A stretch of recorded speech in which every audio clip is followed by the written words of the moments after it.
It's been a little while, hasn't it? Hello, fellow viewers and players, and welcome back to the AI President's Havoc of Erisia campaign. Sweet Mother of God, it's been so damn long. It's literally been 7 months since the last session I joined. You've been blue-balling your audience for too long, Obama. I've literally become the president, and you haven't had a session with us since October. And during this time in the real world, you've gone and... Yeah, nope, not today, Ben. I'm gonna stop you right there. Huh? Why? I'm with Andrew on this one.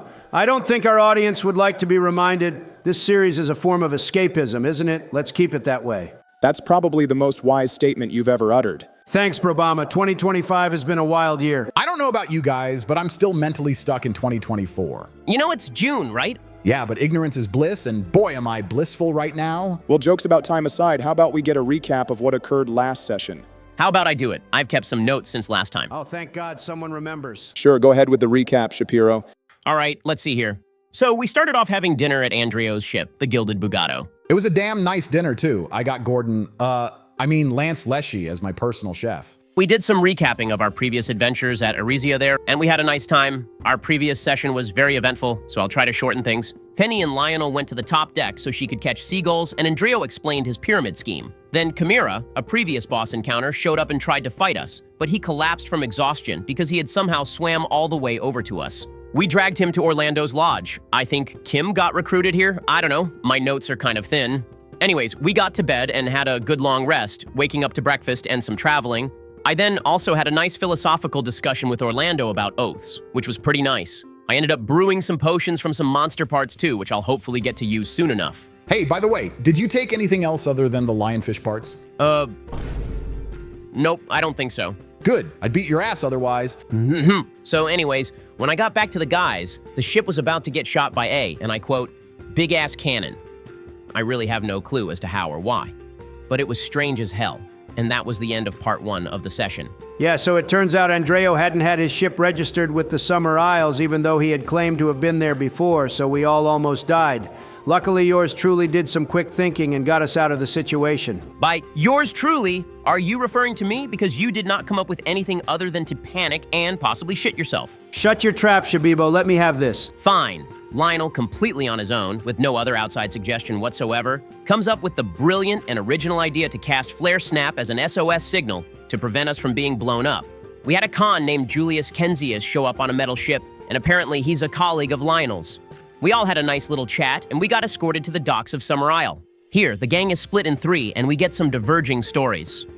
Lionel, Penny, and I first meet at one of the company taverns, but Lionel splits off to go talk with his boss. Penny and I got to do some sort of mission where we had to chase some quote-unquote squatters from company property, and Andreo got to sign his ship up with the company. It was complete BS, by the way. The Brokey, voiced by JFK from Clone High, tried to scam me, but I hit him with the alpha male stare, and it changed his mind real quick. And my meeting with Rosen was chill as hell. I mean, he might hate the working class or whatever, but he gave me a cool new gun and some drip to go along with it. Drip?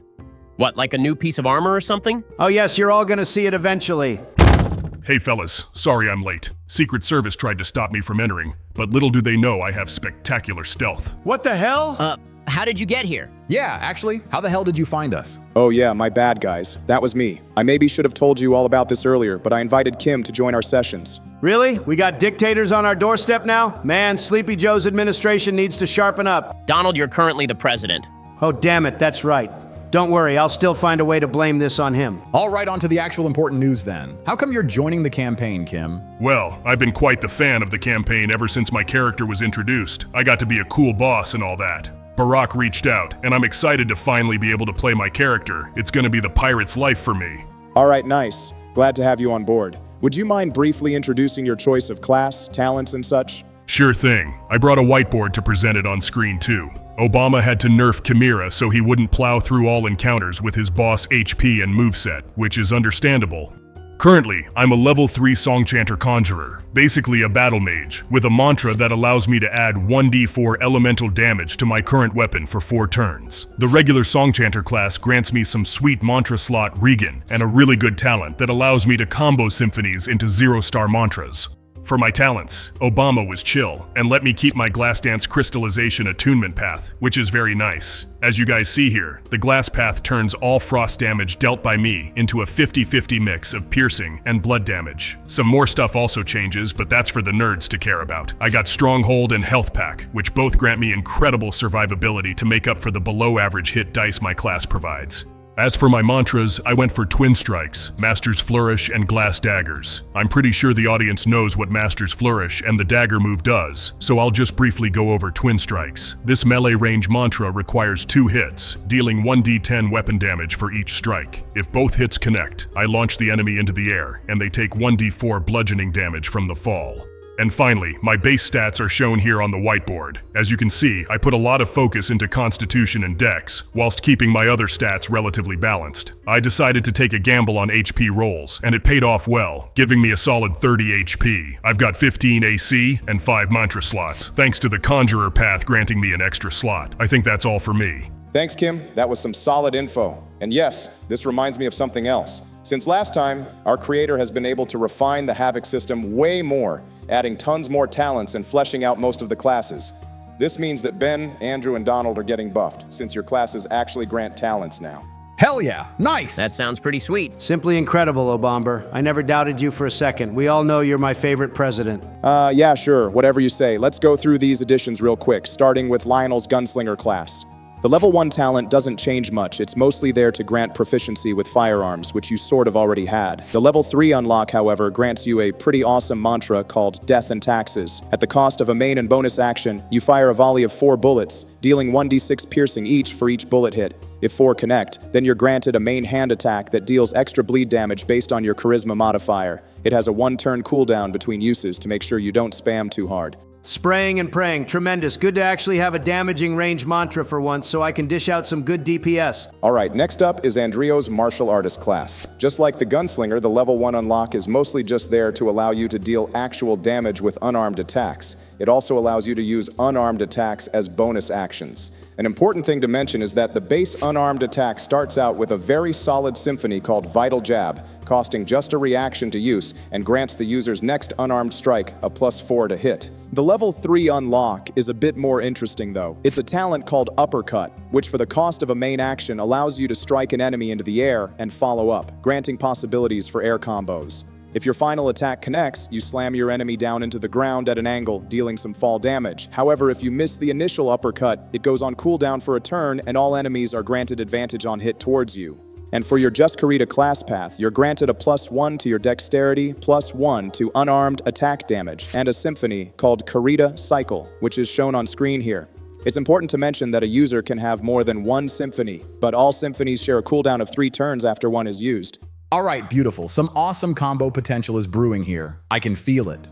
And finally, for Basil's class, not too much changes, except that Summon Cauldron is now a part of the class and isn't just some random talent. This means that you get to pick a new talent, but it'll have to have a level 1 requirement or similar since you're replacing something you picked at character creation. Oh, for real? All right, hold on a second. I'll pick a new talent. I've got the perfect one. I picked the Battle Tendency talent, which after surviving in a fight for more than 3 turns, grants me a +2 to Strength and Constitution for the rest of the encounter, and restores 1d4 plus my Con modifier as HP. Seems nice if we're going to be fighting prolonged battles in the future. Great, and as your Alchemist level 3 unlock, you gain the Apothecarian talent, which increases the Brewed Potion carry limit and also grants you a temporary +2 to hit on your next attack after consuming a potion. Nice, better hit rate is always appreciated. And a final thing, all races now have 2 unique innate talents, one for combat and one meant for RP or non-combat activities. These will be shown on screen for all to see.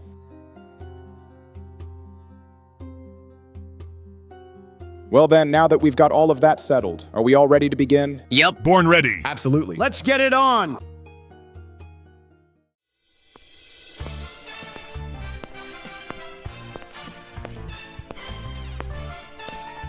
God's damned. Today is a good day to be dripped out of my fucking mind. Indeed it is. The evening sun has just begun to set, as the blazing star above sends out waves of dim light over the horizon, reflecting on the gold trim of your new uniform. From the corner of your eye, you spot Basil and a slightly disheveled-looking Penelope walking on the pathway, and their eyes meet with yours. What's up, inferiors? What have y'all been up to? I'm going to ignore that first part. Well, we went to do one of the missions you talked about in the administrative hall, and we were sent out to deal with some squatters at the edge of the castle grounds. But we got attacked during our mission. Basil, I swear to God, if Penny got anywhere near death, I'll shoot your kneecaps clean off. Yikes, calm down. She didn't get too injured, I healed her right up. We completed the task at hand, and the squatters are leaving the site. We're heading back to claim our rewards. Nice, good riddance. Those hobo bastards are a nuisance. They probably think they're so much better than us. Honestly, I'd build a wall to keep them out, but that's just my idea. As you say this, you notice how Penelope becomes slightly disheartened at your statement, her eyes swelling just a little. But that lady was so nice. I don't think she deserved to leave like that. Is this what you normally do to people, Boomstick? Sometimes, Penny, it's not as black and white as you think. You'll get it when you're older. I mean, I'd actually agree with Penny on this one. The leader claimed that her people have been living there before the summer company was even established. By all means, wouldn't that make the summer company the invaders in this case? Bah! You seriously believe that bullshit? Those so-called children of Navai will make up anything to make fools sympathize with them? I hope you know better than to blindly trust their weird cult shit. Well, anyways, do you guys notice anything different about me? I'll straighten my collar and allow them to have a good look at my new outfit. Yes, Lionel, we see the fit. My AC has been increased to 15, and I get a +2 boost to my charisma score with this shit on, which grants me a solid 21 charisma score. None in all the lands can compare to my gaudiest drip. Was a +4 modifier not enough for you? I think you need to be a bit more humble, Boomstick. Oh, please, the word humble does not exist within my vocabulary. Well then, if you guys are heading to the mission hall, then I'll hang along for the trip. I get my new directives tomorrow, so I've got some time to kill. You know, I'm a good friend like that. Sure. Fine then. You can come with us. You all walk as a group, treading back towards the administrative hall. The streets grow lively, with summer employees walking and chatting on the streets, drinking in the many taverns, and generally just having a great time. As you make it to the building, you see groups of people hanging out, being perhaps a bit intoxicated, but you ultimately pay it no mind. You enter through the door and see the once barren mission hall completely jam-packed with people. Heads turn as you enter, and many gasp as they see Lionel standing at the entrance, accompanying Basil and Penelope. Subconsciously, they make way for you to access the booth at the end, murmuring in amazement at the sight. Huh? They'll do that just for you? It's called the art of the drip. They see the fit, and they simply know who's in charge. Actually, on second thought, I should write a book about that. Sheesh, we get it. You got paid. The clerk lady at the front desk notices the people parting like the damn Red Sea and turns to look at the group of you. Oh, you're back. And wow, that outfit, Lionel. Pay it no mind, darling. These two have a successful mission to report on. Seriously? The clerk coughs in embarrassment, but she follows through and greets Basil and Penny. Welcome back. I suppose the mission went well? Yes, precisely. After a brief discussion, they began to move immediately. Roll a persuasion check, since that's really only a half-truth. Yikes, my charisma isn't really great at all, but let's see it. That's a 13 on the roll? Your statement sounds convincing enough to be real, and she nods and writes down your answer on a nearby notepad. I see. Perhaps we should have sent a diplomat instead of armed guards all along. Very well. Here's your rewards as promised. She hands Basil 200 notes inside of a small leather pouch with a small embroidered Summer Company logo on the side. As well as this, she hands you a sturdy-looking studded leather pauldron, the so-called hunter's brace. All right. Hey, Penny, let's split the notes. Do you want the hunter's brace? Yeah, it looks cool. All right then, let's see you put it on. I'll hand her the pauldron. Penelope accepts the brace, maneuvering it to her shoulder and fastening it. It fits surprisingly well, considering her small frame. With the hunter's brace equipped, she gains a +1 to her constitution score and receives 2 less bludgeoning damage from all attacks. Fits nice. It's a bit bulky though, but I'm sure I'll get used to it. You guys done here? If that's the case, then I'm ready to head to the taverns and show off to the rest of the company. You're gonna have to pay for your own drinks though, you know, since you just got your paycheck after all. I don't think I'll be wasting my notes on booze just yet. Perhaps we could check some shops and such. I'm personally looking for a better greatsword and some potions. Perhaps some from Ibrahim's now that he's opened. What do you think, Penny? Yup. Shops sound fun. I'm a bit hungry too. The last time I ate was breakfast. Then let's head out. Do you want to follow along, Lionel? Nah, I've got no need to check the shops. I've got more productive shit to do. Besides, I'm not in need of any new weapons. I got this beauty right here. He had to give you a new gun, too? That's right, dear boy. This piece of art blows my previous Stone Age piece of shit out of the water. This sunrise revolver was personally awarded to me by Lord Rosen himself. I'll grab it out of my holster and give it a solid spin, flourishing it for all to see. You all hear some of the crowd gasp at the sight of your porcelain-clad revolver, a weapon akin to a piece of art. The people look around to each other, wondering how you could be promoted in such a short time. I'll speak out to the people, you know, as I do. If you really need to know about all this, which you should, by the way, it's a great story, very grand, some would even call it the best, just meet me at the Summer Saloon, and I'll tell you all about my adventures at Erisia, for the price of a drink, perhaps. I'll begin waltzing out of the administrative hall, seeing if the crowd follows. You know what? Roll a performance check for all of this. Easy. Yep, that's a 19 to no one's surprise. The crowd eagerly follows, flowing out of the jam-packed building in droves to hear of your tales. There's not many people left inside, and it has suddenly become very, very quiet. Oh, so he just left? And all that talk of him being a good friend just a moment ago? Funny. Maybe he's just excited to be with all his old friends again. I somehow doubt that. I think this newfound promotion has made him a bit of an attention craver. But he's not going to stay like this forever, right? Nah, knowing him, he'll get bored of it, eventually. Hopefully he won't get bored of us too. Of course he won't. Come on, how about we do some shopping instead? Yeah, all right. So, you're telling me this is the place where we get the huzz? Looks like a shit shack, if you ask me. Trust me, it may look like a dump, but by Lumen, is there some fine shiz in here? Fine, I'll take your word for it. But what actually is this place? Some kind of homeless shelter? It used to be an old break room. There used to be many more here in summer, but Rosen cut funding for them long ago. They still work if you want a bit of privacy, but you'll have to relax with the rats. Ah, nasty. It sounds pretty gross, I know, but the few of us staff that still care about decent-looking break rooms have been doing some upkeep and perhaps a little extermination. It's been working nice so far. It's a decent place to rest without having to spend time with all the other brainlets at the saloons. So it's a little hideaway, huh? All right, I see the appeal. How about we quit talking and get it going? I like the enthusiasm. Let's head in. Both you and Julius enter through the door and are greeted with a decently large room, way larger and honestly cleaner than what you expected from its outside appearance. The floor is covered in gray brick stones, and the high ceiling is supported by wooden pillars around the room. Benches and tables are strewn about, made from decaying planks. Clearly, this room has seen better days, but that's beside the point. A few people notice your presence as you enter, that being a blonde canner woman with soft brown eyes, a Ganymede lass with short black and white hair, and finally a Tyran lady with long dark blue hair with quills growing out from it. They seem slightly at ease with a familiar face. But it's not your face they recognize. It's Julius. Yo, how's it hanging, ladies? The Tyran answers, sighing, adjusting her hair behind her ear. Could be going way better. I had the misfortune of having a meeting with firearm design. Gods below. It says everything you say just passes through one ear and out the other. I mean, what do you expect from people who only look at guns all day, Isa? Name any measurement that's not a caliber and their brains just shut completely off. Heh. Honestly, I'd feel bad for the suckers if they didn't earn 3 times my wage. Yeah, it's some bullshit. They barely even need to show up to earn their share. The grind's tough out here, ain't it? Ha, I reckon you girls are hard at work. Julius, who's this geek?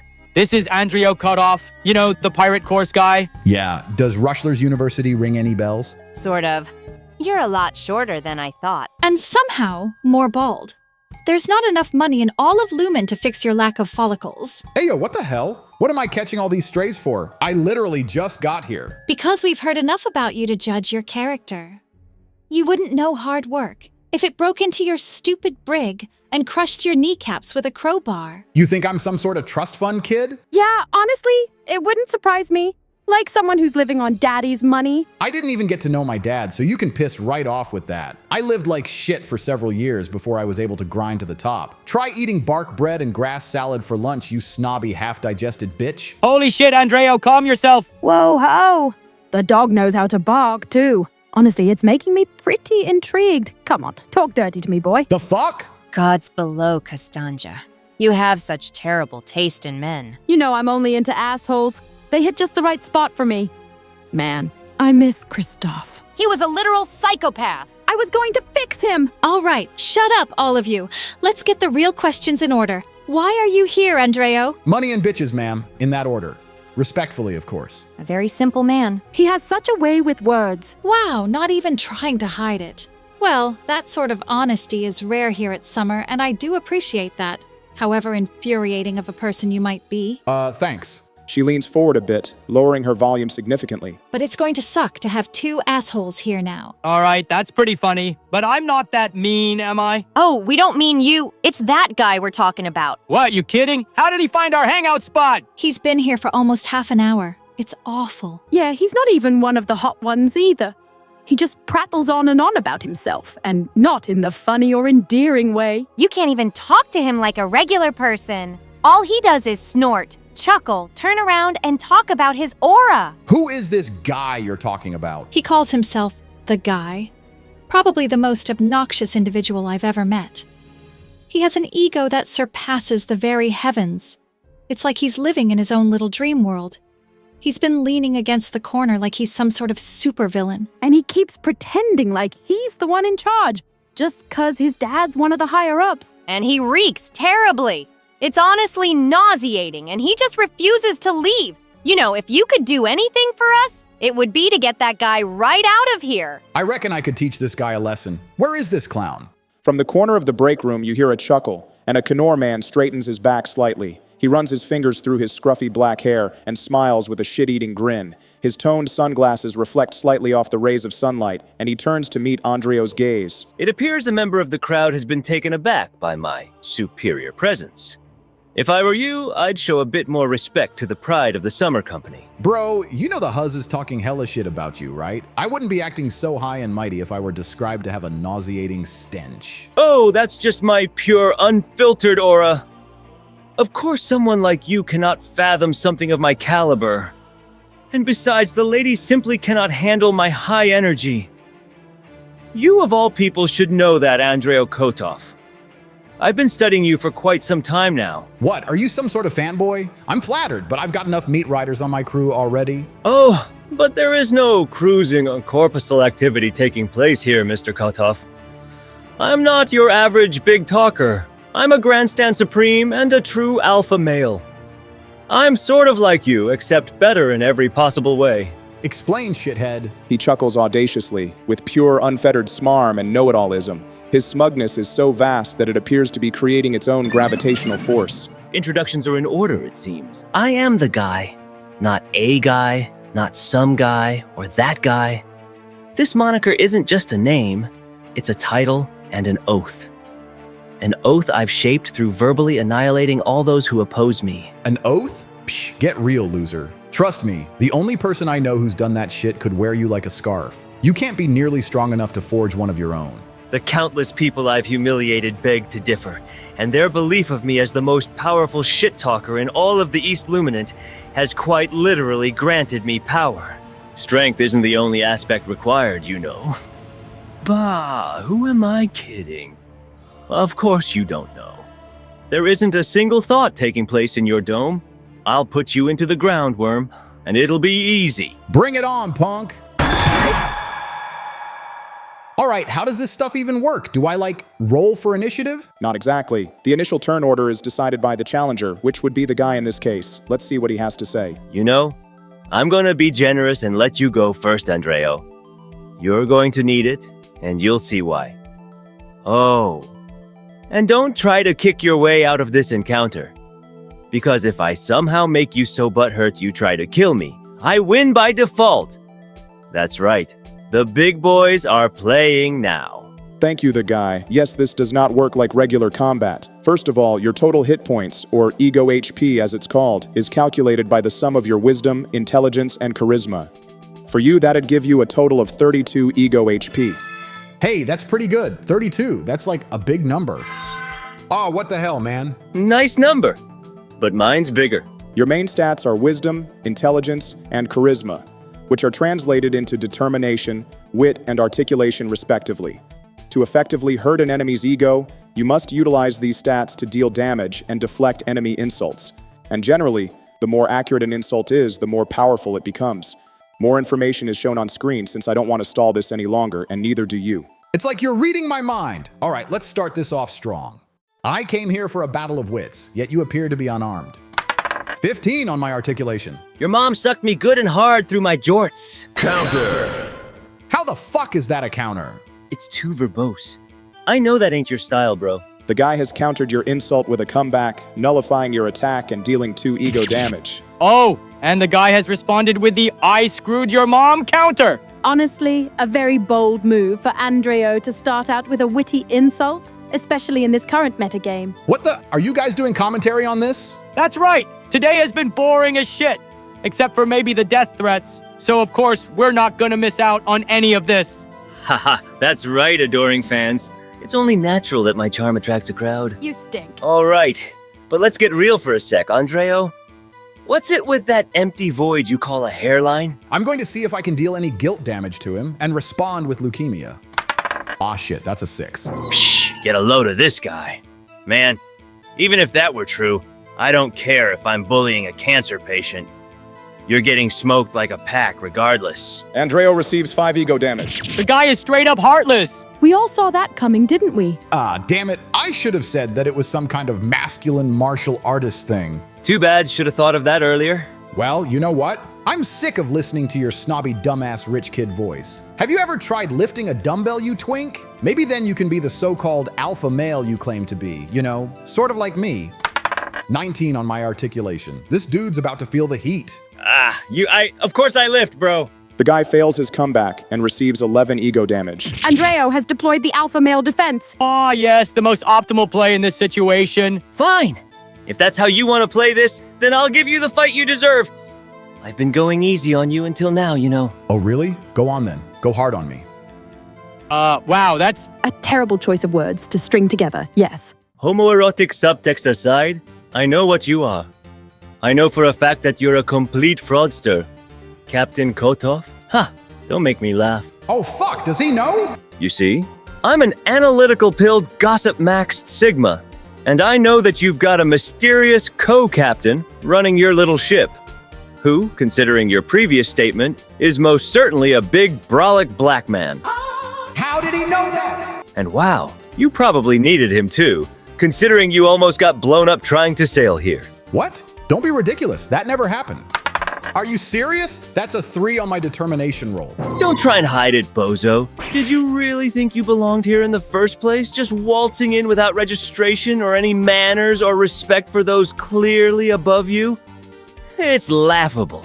My suggestion for all of this nonsense? Leave. And don't ever come back. Andreo receives critical damage from the statement, taking 14 ego damage. Damn it, this isn't going as planned. Plan? You thought you could actually win? Fool! My next attack will completely shatter your ego, and after that, you'll be giving me everything you own. You know I've always wanted my own personal yacht. Shit, I can't go down like this. Chimera, you find yourself in your cabin, just waking up. The night's been comfortable, perhaps a bit too comfortable, as the sun shines harshly through the luxurious cabin window.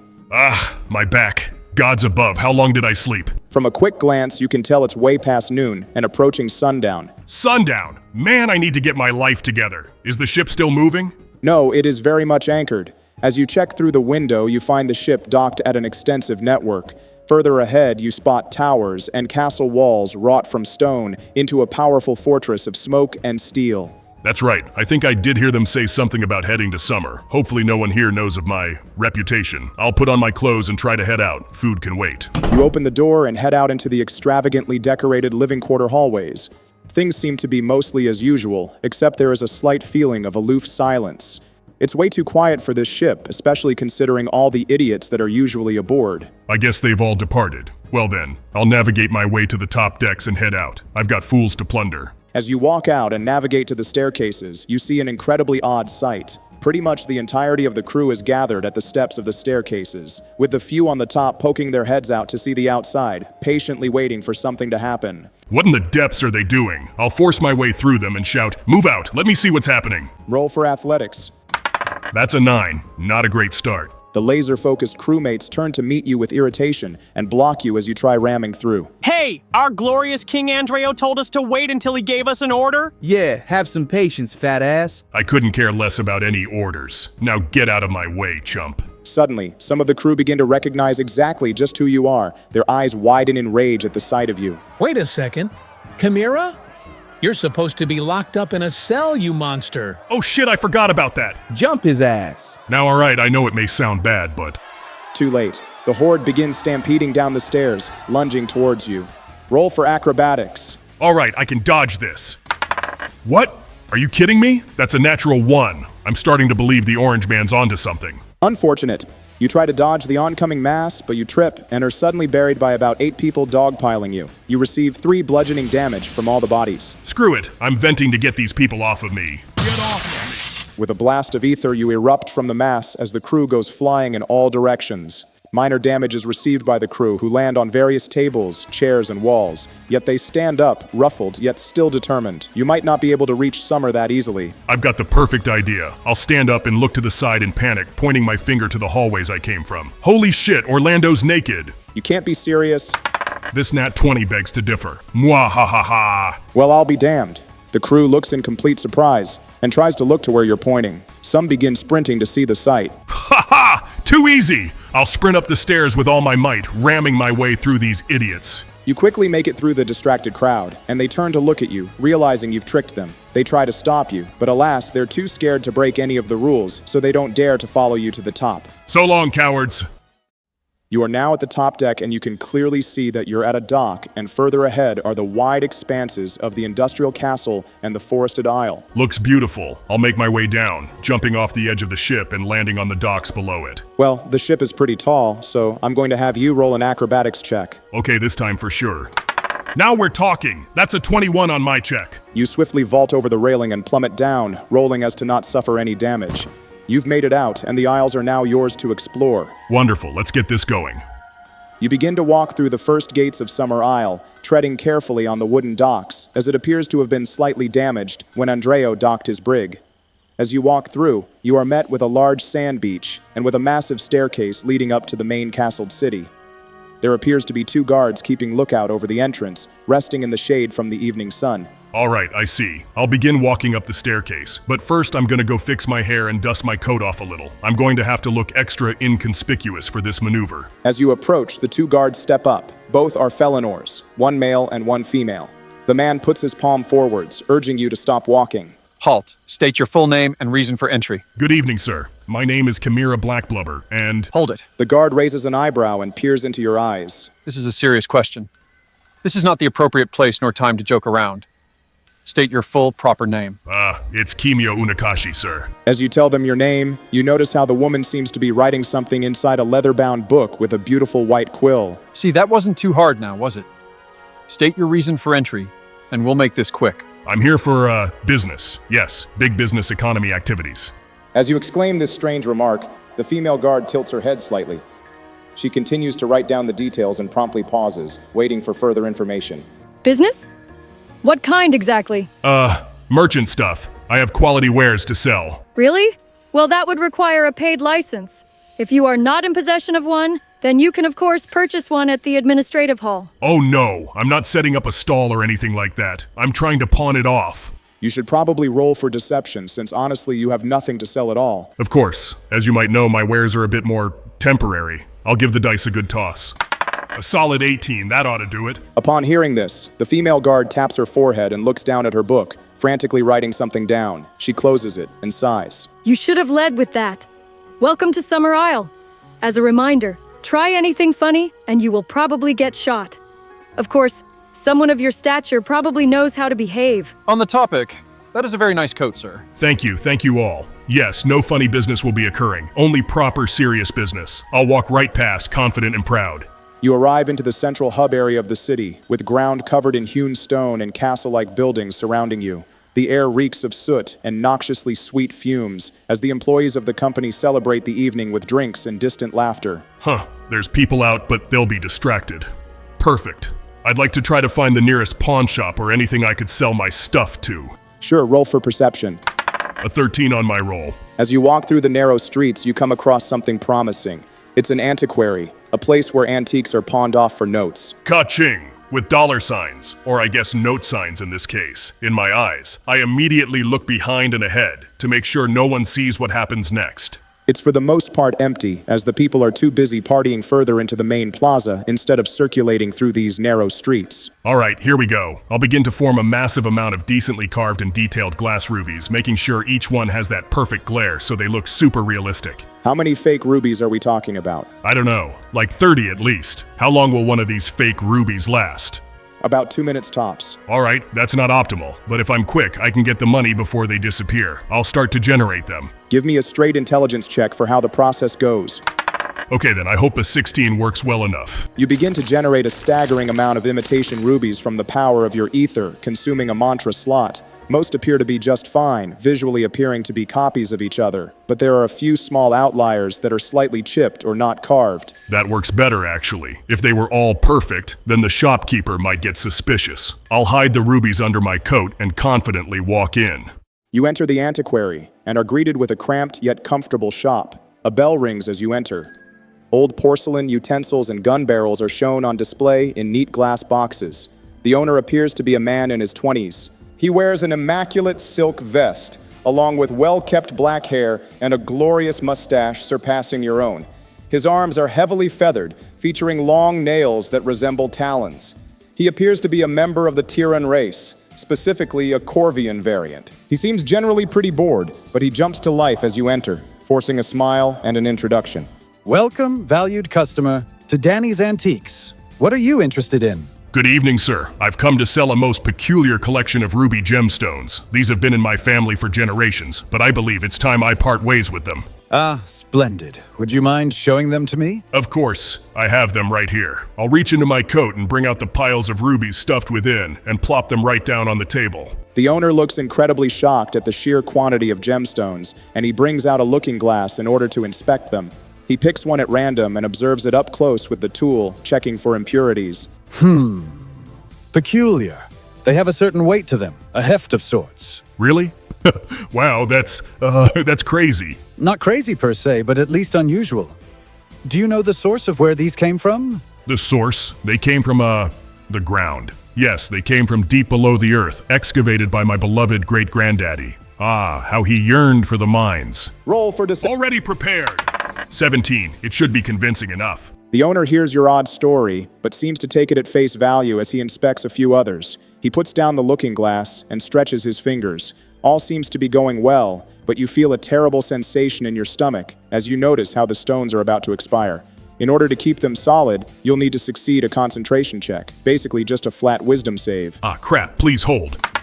Oh, please no, that's a 6. As he inspects them, you feel an intense flow of sweat cover your back and forehead as one of the rubies in the pile makes a tiny cracking noise. The antiquarian notices it immediately and searches through, finding a small, chipped ruby with a deep crack inside. He scratches his head in confusion, unaware of what's actually transpiring. That's strange. Did that happen just now, or— Oh, what? That's so strange. It must have been, chipped.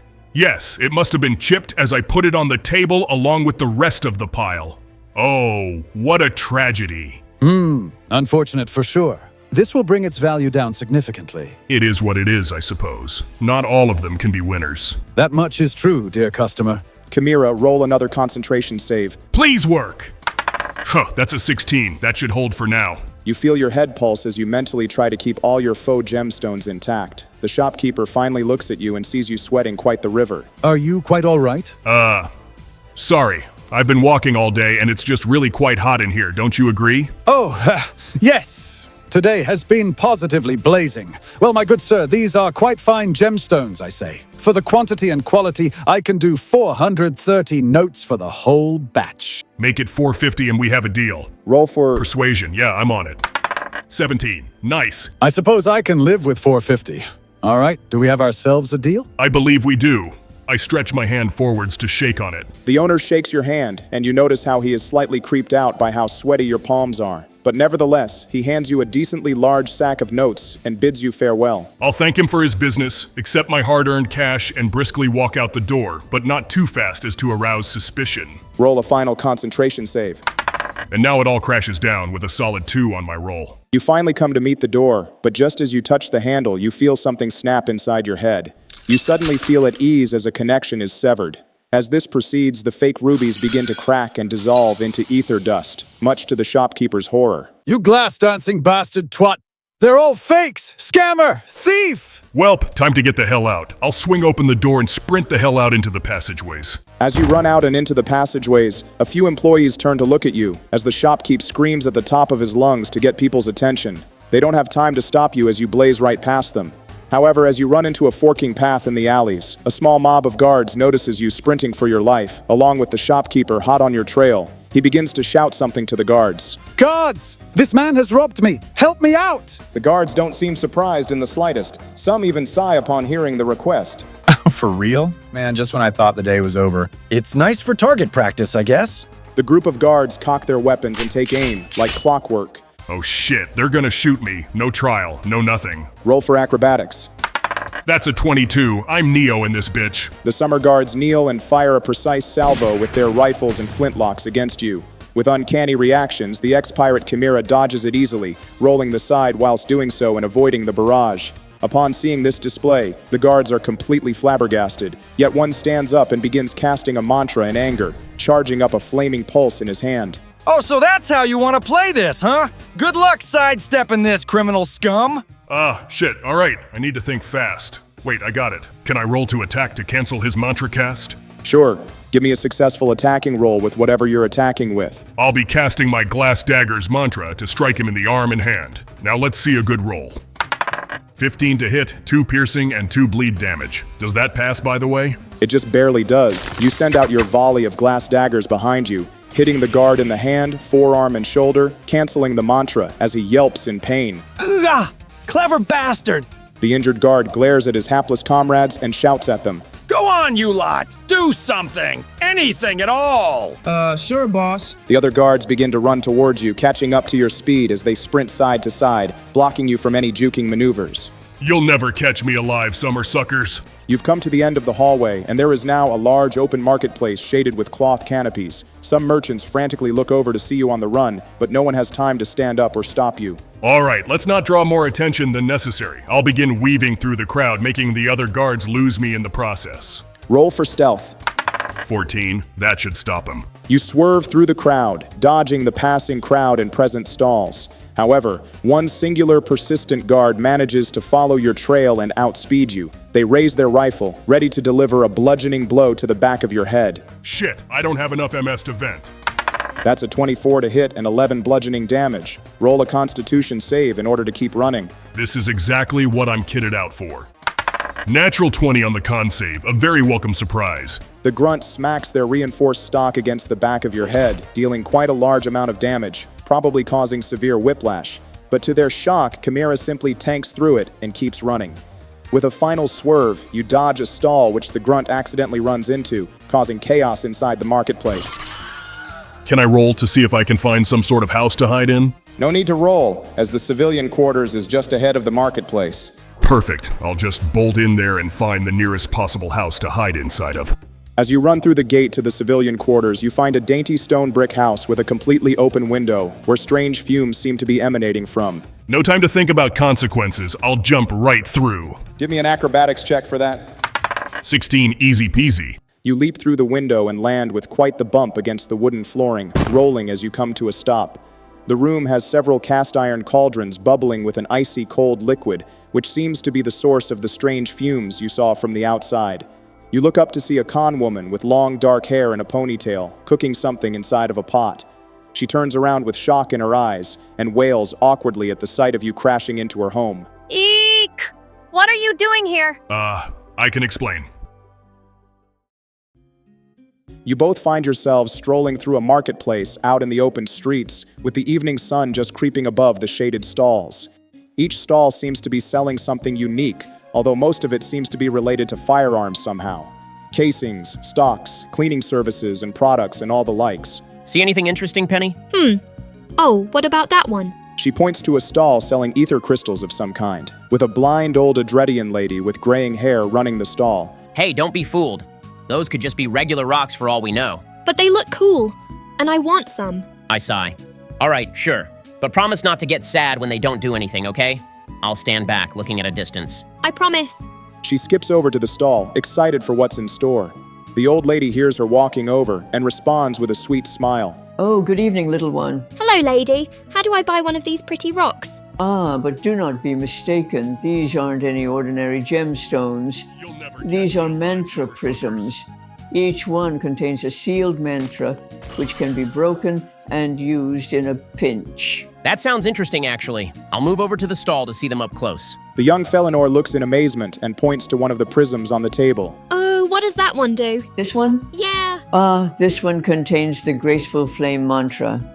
It summons a soothing ball of fire to heal wounds. A very reliable one to keep around, I assure you. It can be yours for 65 notes. Yep, okay. She dumps out a considerable sum of notes, way more than 65, and begins counting by hand. 28, 29, 30, 31. Wait, there was one underneath. I'll go help her out. This might take a while otherwise. You quickly help her gather the necessary notes and hand them to the old lady. She feels the coins in her hands and nods. Yes, precisely 65. Thank you for your purchase, dearie. She hands over the orange prism to Penelope, who carefully accepts it. She glances into the glass and sees a swirling ball of flame inside, just as described. Oh my gosh, it's so cool. Hey, I have a question for you about your wares. The old lady sneers at the question and her nostrils flare up to a comical degree. Is it the inspector? If it is, then you can piss right off. I have a license this time, and I am a lumen-fearing, lumen-loving legal citizen. Whoa! No, I'm just a customer, ma'am. Then my sincerest apologies, young man.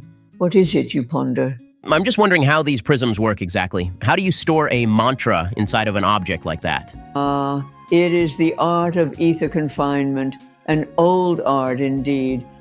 I am a glass dancer, and the most practiced of us can create perfect, lasting formations. When these formations are struck with a significant charge of ether, just strong enough to pierce it without breaking it open, the flowing ether is trapped inside, waiting to be unleashed. Once the formation is broken, the user may adapt to the trapped ether and cast the sealed mantra once. It is a very careful and time-consuming art, but I say it pays off. Interesting. How did people figure out how to seal mantras in the first place? It comes from an ancient tale, one taking place during the cataclysm before the tides. As a child, I was told of this story by my mother. It was said that there was once a certain woman of nobility in Erisia, the Princess Kishki. She was described as beautiful, yet equally brilliant. However, she had a growing fear inside of her, and it was the fear of aging, that she would once rot away, along with all she knew. And so, she studied relentlessly, trying to find a solution, which she did. Through practice, she had converted frost into glass, something that could be preserved. She had unknowingly become the first glass dancer in all of Lumen. Oh, so she succeeded? Oh, but not quite, young man. Countless attempts were made, but to no avail. To her horror and sadness, it could not preserve her youth, only her ether. What happened to her? It was said she simply sailed away from her home and obligations, sleepless and mad. She fled into the void sea along with her closest subordinates. She was never found again. Only when the kingdom got word of her disappearance did the world find out about glass dancing. Others learned the techniques of frost to glass conversion from her own notes and experiments. Oh, I hope she found what she was looking for. This took place before the tides, though, so it must have happened more than 1,600 years ago. She's probably not alive anymore. Or... It is a dreary tale, truly. Mother always said the story of the Glass Princess was a cautionary tale. Yet as a child, the story of her enthralled me, and it inspired me to learn glass dancing myself. Not just for combat, but to research and preserve all that we love.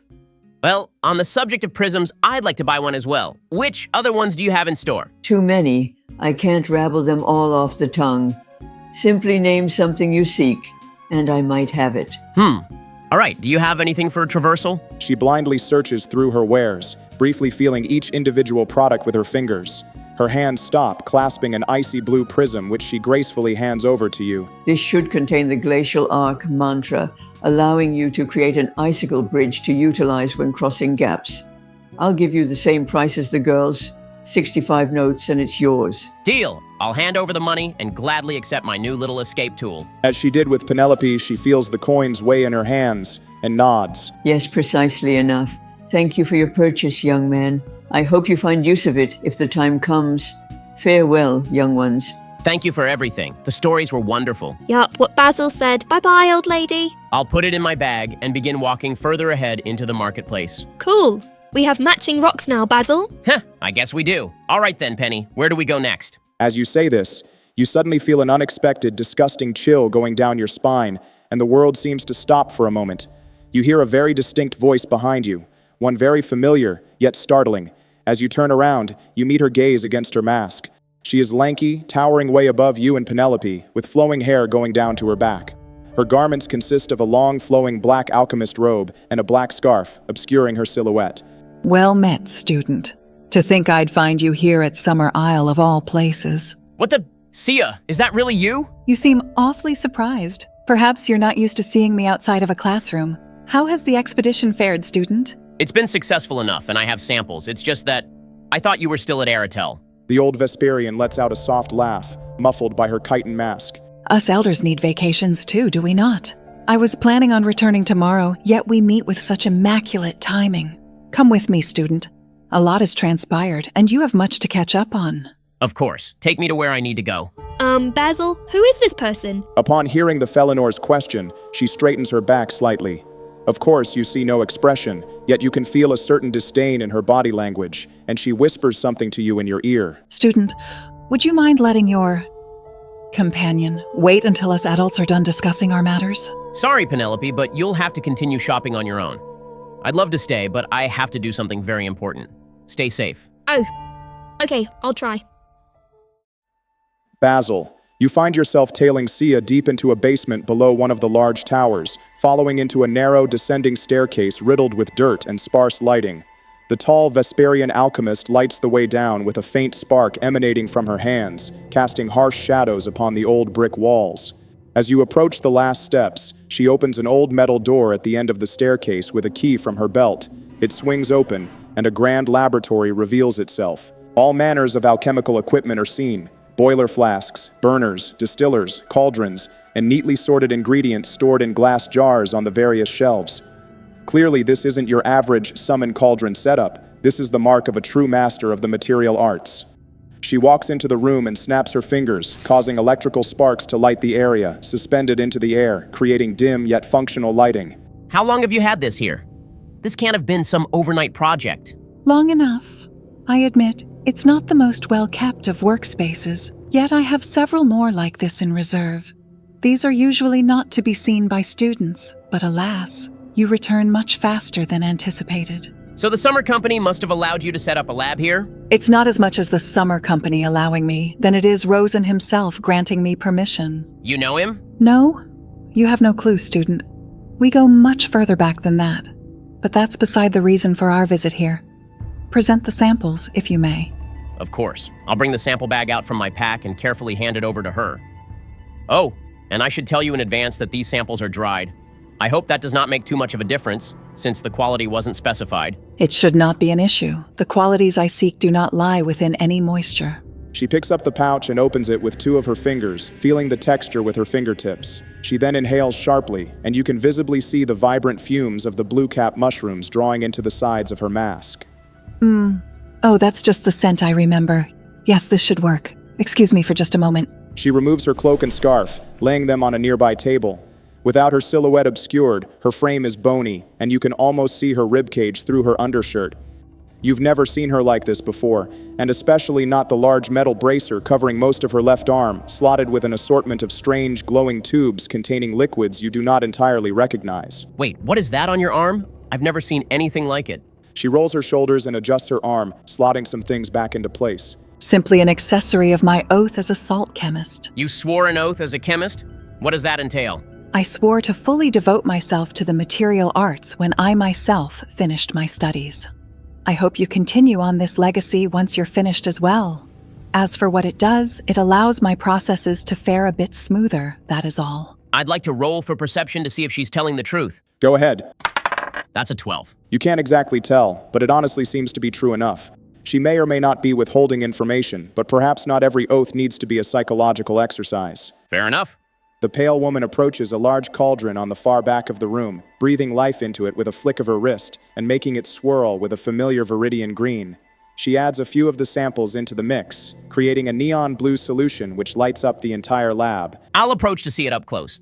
This is a once-in-a-lifetime opportunity, after all. As the ingredients mix up close, you see her raise her left arm, charging something on her bracer. The strange tubes begin to bubble, and something is produced in her hand, which appears to be a pile of yellowish salt. She carefully pours it into the cauldron and uses her ether to stir the mixture faster. What's the salt for? Flavor. We care about flavor now? No, never. These are biotic salts created from my own bloodstream. They simply ease the potential negative side effects of the resulting potions. We can never be too safe when it regards an extinct ingredient. Your own bloodstream? Does that mean— Correct. If I were a common harlot, I'd spread a lot of unwanted disease with this. Be thankful I'm not. The teacher brings a small test tube flask from a nearby stand and carefully scoops up some of the liquid. She hands it to you with a steady hand, letting you smell it up close. No drinking, just smell. It's worth its weight in solid platinum. Sure, I'll take a quick whiff of it. You feel a sharp scent pierce through your nostrils, clearing them up instantly. Something inside of your mind seems to rearrange, and your heart pumps faster. Intoxicating, isn't it? Something about this feels strange. Obama, can I roll for nature to detect what this potion really does? I mean, she's been pretty clear from the beginning. It might honestly not be necessary. I'll roll anyways. There's something off about all of this. That's a 25. Oh shit, you actually cleared the check. This is absolutely not right, not in the slightest. You feel an awful feeling in your gut as your head begins to pulse. Something she's added has altered the intended effect. This does not induce bravery. It breeds obedience and thoughtlessness. It hasn't affected you, but you briefly felt it for just a fleeting moment. I'll put my thumb over the test tube and lower it out of her reach. What are you planning with this? Your question catches her off guard, but she doesn't seem too surprised. You could tell from just a waft? I'm impressed, student. It's a reaction commissioned by Lord Rosen. What? And it seems so far to be a success, considering your visceral reaction. Since when did you work for the summer company? Quite recently, perhaps a year or two after you began studying. The charming gunsmith sent me a quite persuasive letter, offering extraordinary payment for my talents. So far, it's been worthwhile. I've earned more notes in these years than I have my entire life. You joined for money? Yes, and I curse myself for not doing so sooner. For too long, I've been living like a frugal Lazarus. But now I can finally afford to live in the comfort I've been seeking. Besides, the material arts are just that. Material. Resources are required. And with a powerful faction at my side, I have enough budget to fuel any project I desire. I see. But what do they even need this for? She turns and picks up an open letter from one of her shelves, holding it carefully in her hands as she speaks. Rumors speak of mine worker uprisings here, and Rosen does not wish for a second Ignition Union fiasco. They're going to use it on their own workers? I assume that is their course of action, yes. Small doses can last for weeks, and higher doses can omit remembrances. It's an ethically elegant solution, all things considered. No, I'll bite my tongue. I won't say anything. Sia doesn't notice your hesitation, as she turns around to gaze into the deep blue cauldron, swirling with the dangerous concoction you've now come to fear. The only downside with this plan would be the cost of production, but now that the ingredient can be procured, all that needs to be created is a supply line from Erisia to Summer. Would that really be necessary? If small doses can last for weeks, won't these be enough? Enough for Summer, perhaps. But we'll need to look further ahead than that. If these prove to be successful, then other factions will seek to attain doses of their own. If we create a monopoly, we would be able to sell them for any price without competition. And besides, the world would become a better place if everyone was a bit more complicit. Don't you agree, student? What? No, this feels wrong. All of it. Her body stiffens at the remark. Her movements are slow as she dips her left arms into the cauldron, still staring into it. What a shame. But sometimes you're obligated to perform tasks against your nature. Do not be afraid, it's a simple operation. Find the true source of the blue caps, and the worry will escape you. I'm done being silent. What if I refuse? Oh, Basil. You never had a choice to begin with.